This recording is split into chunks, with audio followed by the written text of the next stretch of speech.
All right, B's and G's, welcome back to the DT. Sponsored by March. Welcome to March. February was relatively easy, right? Not a lot of snow. Wasn't that hard? You guys got all sorts of extra credit opportunities. Now we're dealing with real life here in March, but luckily it's spring. So here, this is 10.5 and 10.6. We started this yesterday. These are very similar topics, so we just lump them into one video.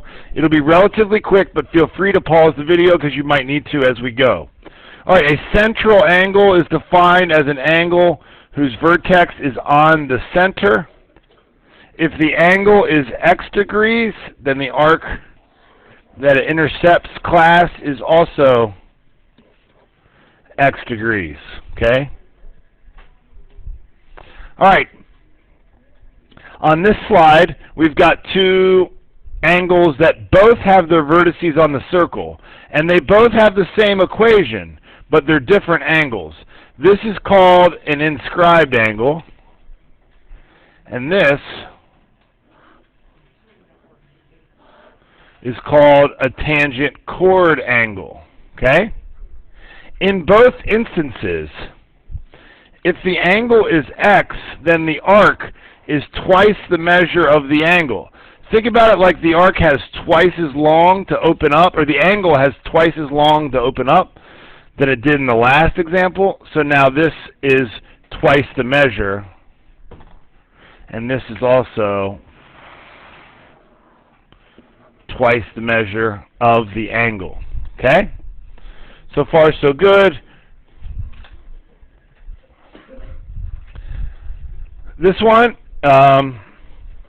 is kind of in a little class by itself. It's the only one like this, and we call this a chord-chord angle. So notice that, hopefully remember that vertical angles are congruent, and both those angles are the same. But clearly, this arc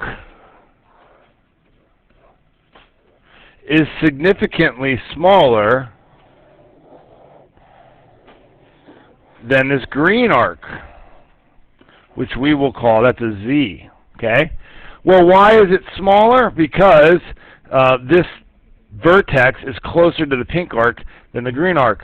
So you can imagine that if we move this vertex down, and we could get it so it was right in between those two arcs, that those two arcs would be equal. Well, in math, what do we do when something is too small and the other thing is too big, and we wish we could figure out what was right in the middle? We just take the mean, which is also called the average. So here, x is just equal to the average of the arcs. And remember, these zeros are just telling you that we're only talking about degrees here. This is all measurements, not lengths. Okay? Uh-oh. All right, so now we've got three different names of angles that all have the same equation, okay? So a secant-secant. Well, a secant is a segment that contains a chord. A secant-tangent, or a tangent-tangent. If all of our angles here are the same, keep in mind that the bigger arc is going to be further away. So we'll call that Y.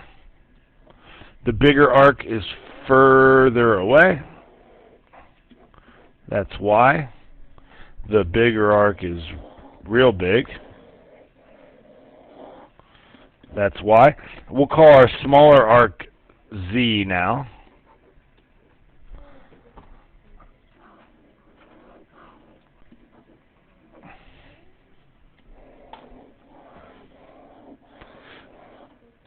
And in all of these equations, anytime the vertex is on the exterior of the circle, that angle x is equal to arc y minus arc z divided by 2, where y is the bigger arc.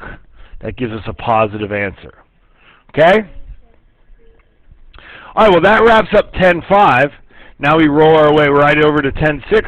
10.6 is very similar to 10.5, but instead of focusing on equations, now they focus on theorems. There are 4 theorems in this section, okay? So, if 2 inscribed or tangent chord angles intercept the same arc, so if you've got an arc, let's change our color.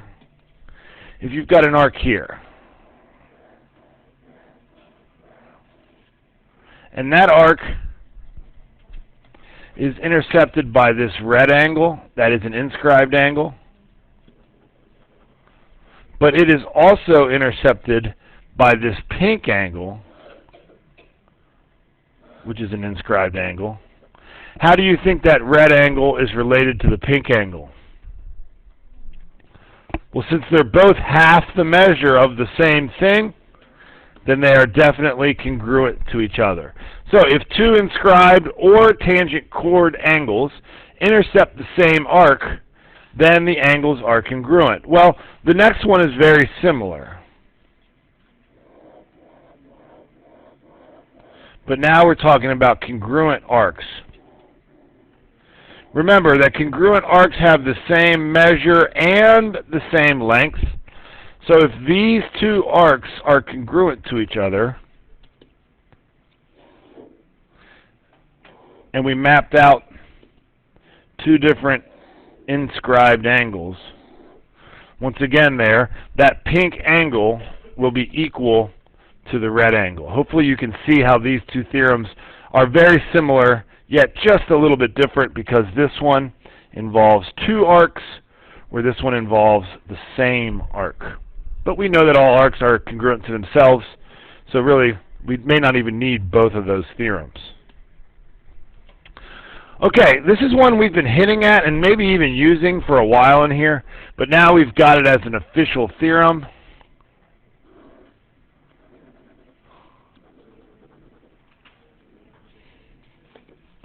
If an angle that is inscribed intercepts a semicircle, meaning that chord is a diameter, then we know that that angle must be what? A right angle. Be ready to use HL for that. And then the final theorem is that if the sum of the measures, okay, so this one's kind of, it's just kind of, I don't know, a good little trick. You'll save yourself some time. There'll be some tricky homework problems that are based on this one.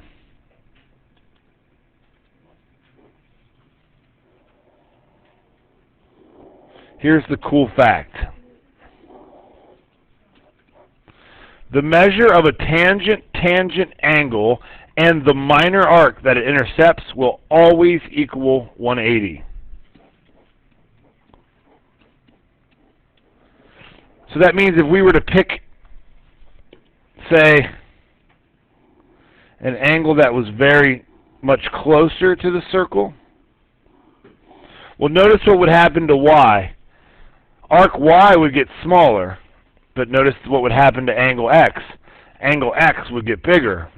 So that's their relationship. They always add up to be 180, and that's a pretty easy proof that you could try on your own. Okay? I think that is the end. Yes, it is. Can I get an excited boom for March? Again, please? Again, please? Again, please? Thank you. Boom!